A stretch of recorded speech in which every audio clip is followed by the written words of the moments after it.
Okay, so get this right. Like, picture this. You're scrolling through a Discord server, you know, one of those about politics, Yeah.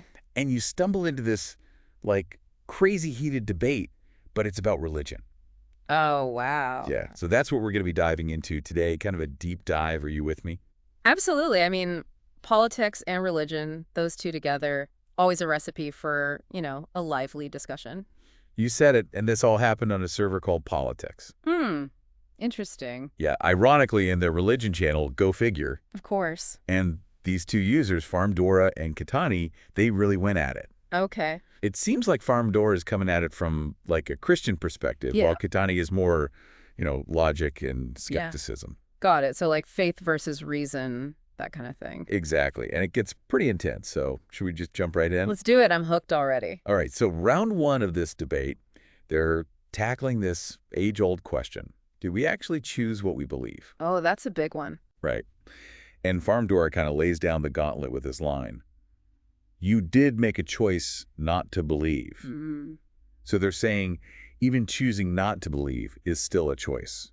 Right. I've heard that argument before. It's a common one from certain religious viewpoints. Yeah, the idea is that there's this, like, truth out there, and we're actively rejecting it. Yeah, but it's definitely controversial, and it got some pushback from other users like Kitani and Zaki. Oh yeah, Zaki had this great counter.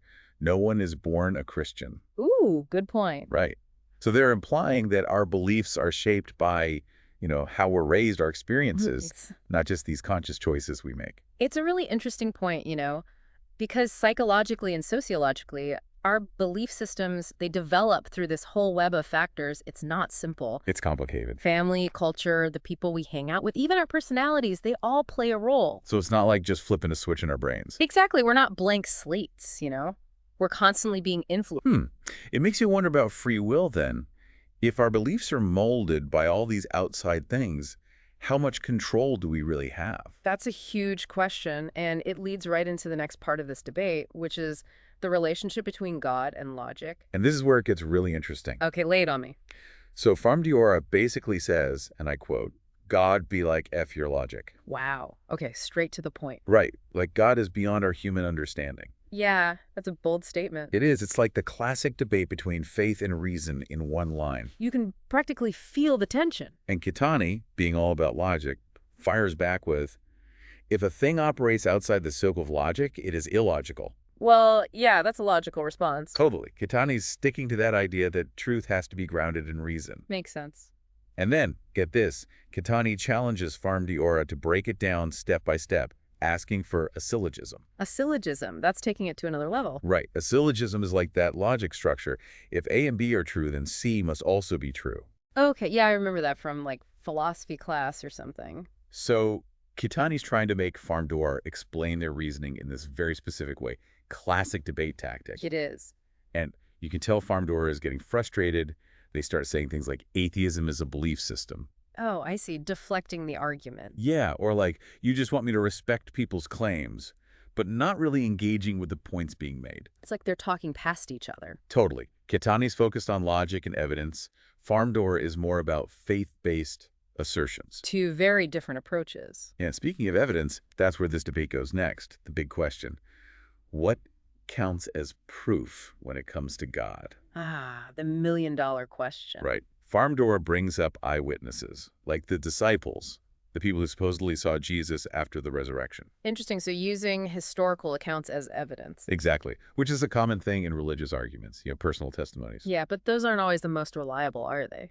Not really. I mean, they can be subjective, prone to errors, especially when we're talking about events from centuries ago. Right. It's hard to verify that kind of stuff. And of course, Jackson and Bobby jump on that point, saying eyewitnesses aren't enough. Makes sense. They argue that science provides a more solid framework for understanding the world. So bringing science into the mix. Yeah, and Bobby even says, science updates, religion don't.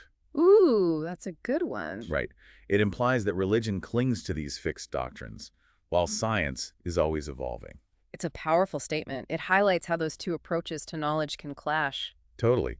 Science seeks new evidence, refines its understanding, but some religious beliefs are seen as these unchanging truths. It's a fascinating tension, and it's playing out right before our eyes in this debate. You've got Kitani using logic and reason, trying to poke holes in Farmdora's claims. And Farmdora deflecting with faith-based arguments and accusations of disrespect.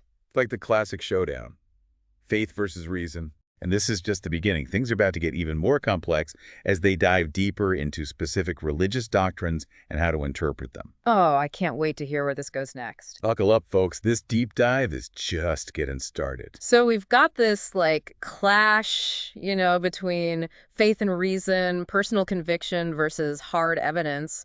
Where do you think this debate goes next? Well, they start digging deeper into this whole idea of proof, and that's where things take a bit of a turn, I think. Bobby lays it out pretty plainly, like, I'll believe in God if God comes to Earth and just tells everyone, hey, I am God. As long as he doesn't, I'm not going to believe in him. It's a very direct challenge, almost like a dare to, the divine. Yeah. It speaks to a certain skepticism, I think, towards faith itself, the idea that belief should be based on tangible proof. Right, and Katani jumps on that and actually drafts this whole, like, hypothetical proposal to kind of, yeah, they say, if you want more people to believe in you, set up a 247 no holidays helpline where anyone can telepathically communicate with you at will and resolve any spiritual doubts in a way that is clear and without ambiguity. I love that it's like Kitani is outlining the conditions for foolproof divine revelation, you know? Yeah. It's a thought experiment that really makes you question the nature of blind faith. It does. Like, is belief valid if it requires this level of irrefutable proof? That's a good question. And Farmdora, on the other hand, pushes back against this whole prove it mentality. Okay, how so? They say something like, nothing was like the game was rigged. You literally choose not to believe.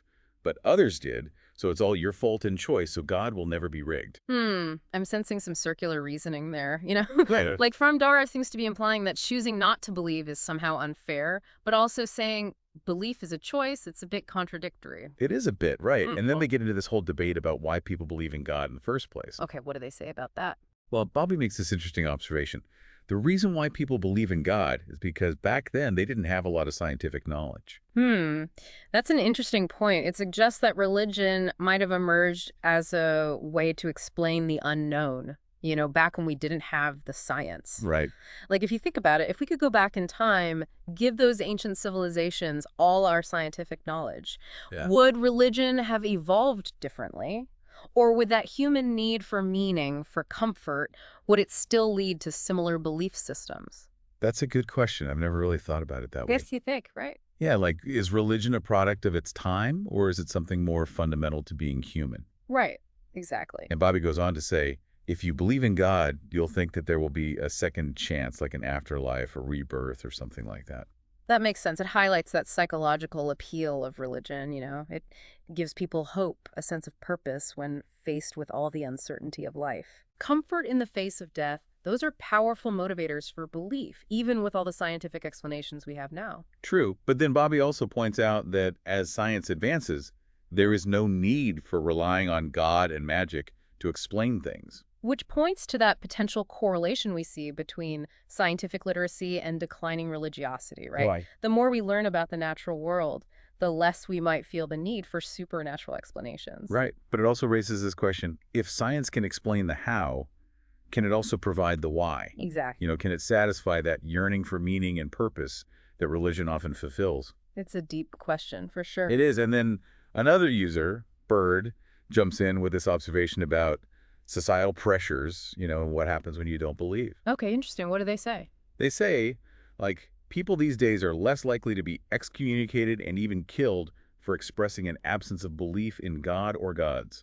That's true. It's a sobering reminder that freedom of belief is a pretty recent thing in many parts of the world.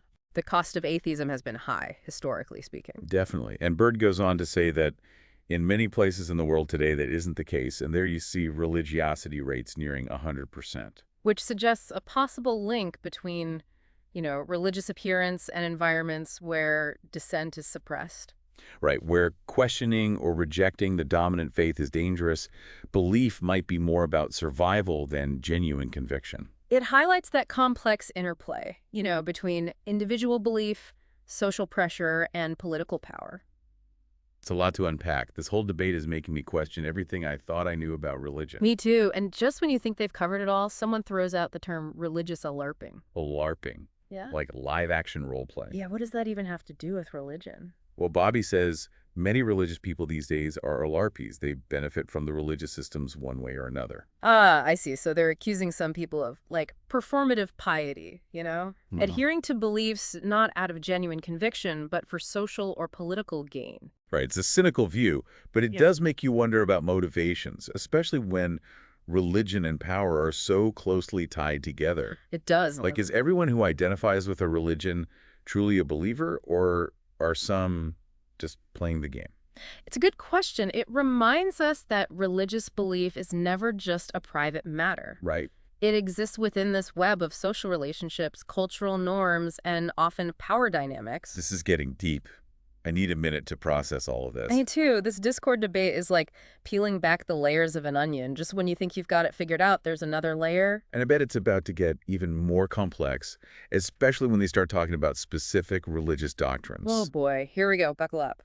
Okay, so we're back, and things are about to get, like, way more theological. Oh boy. We're going deep into Christian doctrine now. All right, hit me with it. We're talking about the Trinity. Ah, the Trinity. Yeah, that's a big one. It is, and it can get pretty confusing, even if you're, familiar with Christian theology.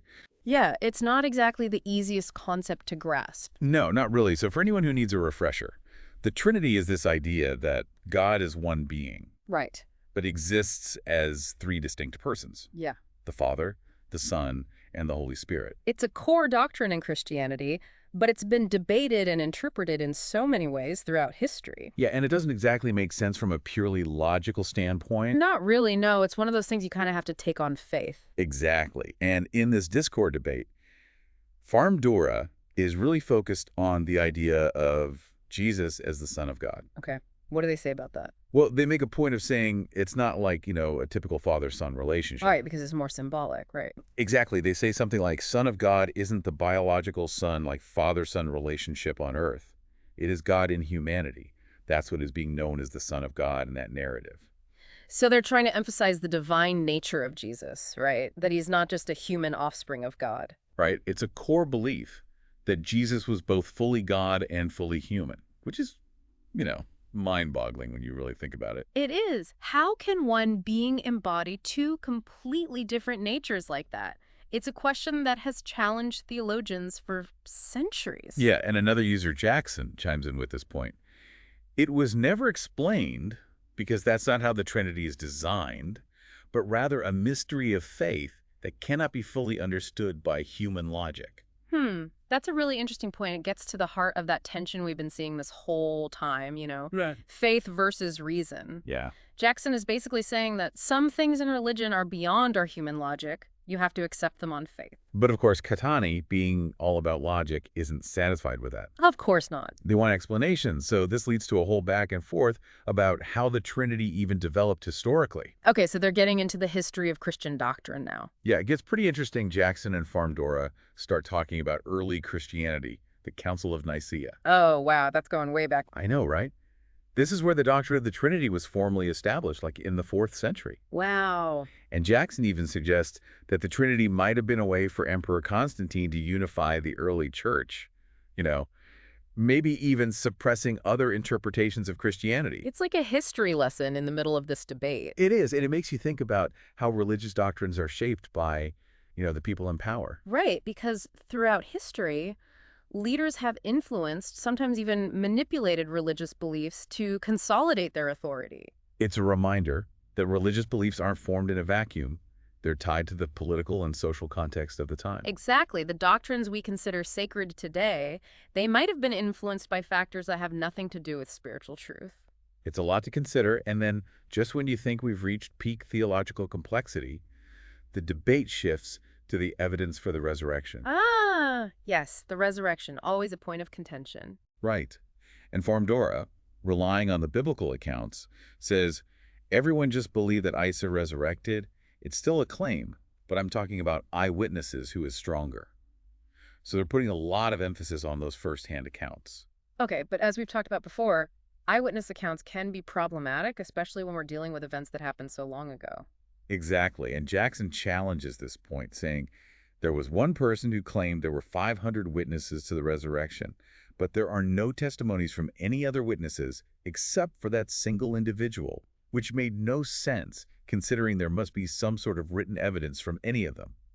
So they're pointing out this lack of corroborating evidence.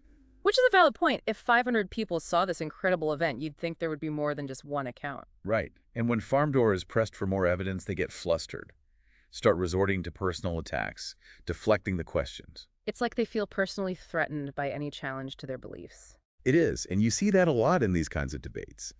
People's identities are so tied to their beliefs that any questioning feels like a personal attack. It makes it tough to have a rational conversation. It does, but I also kind of get it.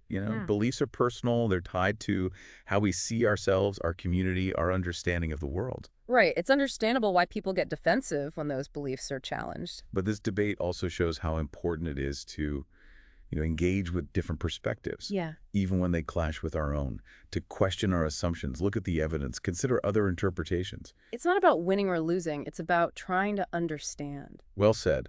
So after all of this back and forth, the logic, the faith, the history, the nature of God, what's the big takeaway from this wild Discord debate? I think it shows that the tension between faith and reason, it's still very much alive today, We see it online, in politics, even in our own lives. It's everywhere. And there's no easy answers, no simple way to bridge that gap between these different ways of seeing the world. And maybe that's okay. Maybe the value is in the struggle, Yeah. Wrestling with these questions, challenging ourselves, trying to understand those who see things differently. I think you're right. This debate, for all its chaos and frustration, it gave us a lot to think about. It did. It's a good reminder that the search for truth, it's a journey, and it requires open minds, critical thinking, a willingness to grapple with the complexity of it all. Well said. Thanks for joining us on this Deep Dives. We'll be back next time with another fascinating topic to explore. Until then, keep questioning, keep learning, and keep the conversation going.